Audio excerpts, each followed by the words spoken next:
question who's drawn the biggest crowds this week at the Scottish Open, John Daly. Why? Because the public want to see the ball hit further than they've ever seen it hit before, and he's certainly not let them down. We're going to be looking at John Daly's swing and one or two other of the longest hitters in just a second. But before we do, I'd like to clear up one or two little misconceptions which club golfers often have about what causes the ball to go so far. If you'd have asked them what the main source of that power is, they'll say club head speed. In fact, it's not the truth.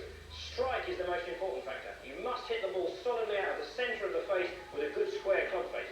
We've all got golfers at our clubs who generate as much power maybe as Greg Norman does, but miss-hit the ball just a few yards along the fairway. So a good on-centre hit is important. The other misconception, I think, comes about through fast-action photography misleading people. What we see is pictures of these top-class players halfway through their downswing with the club still well behind the hands, the wrist still very broken. And the club golfer assumes that what must have happened, that from the top of the swing, they pulled the club down very aggressively with their arms. This isn't really the truth.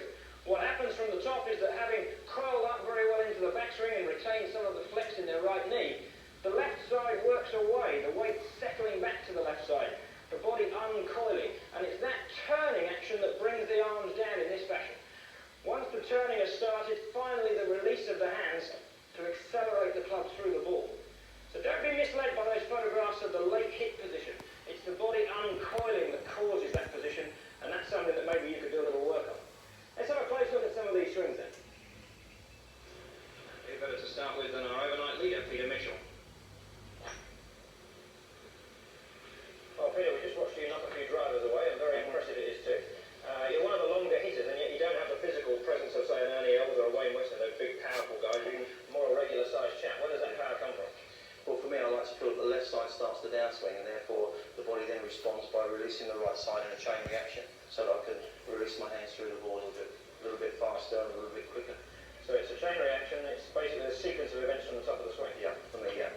I watched you play a few holes on the first round, and you hit the 14th green, the par 4 there, one of the very few guys who got it on that green. Was that a shot that you came out with a little bit more? In other words, do you have some in reserve?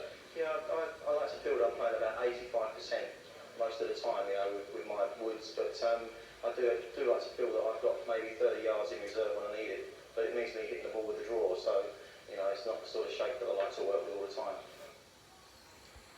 As we take a closer look at Peter's swing, an ideal set-up position. Just keep an eye on Peter's head as he moves into the backswing. By allowing it to move slightly, he's able to wind up really well behind the ball, his weight nicely into his right side. The downswing starts with the left side unwinding as the weight eases back into the starting position. And from here, the club head is free to release through the ball, providing tremendous club head speed.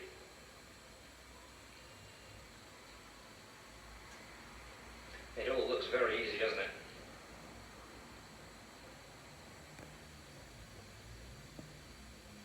The newly crowned US Open champion Ernie Els swings the club so smoothly, and yet the ball goes miles. The secret once again lies in the order in which the various elements work.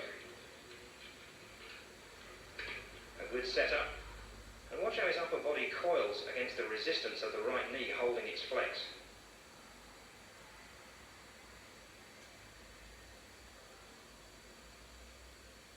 Picture perfect at this position.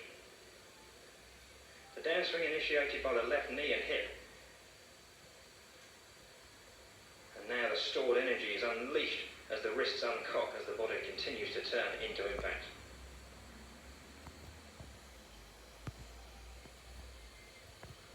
So why does it all look so smooth? Fabulous coordination on Ernie's part.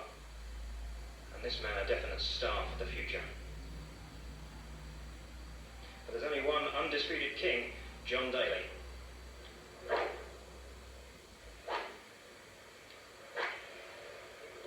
There's only one word for that: awesome. Again, a good setup, and the club moving away on a wide arc, slightly inside its natural path.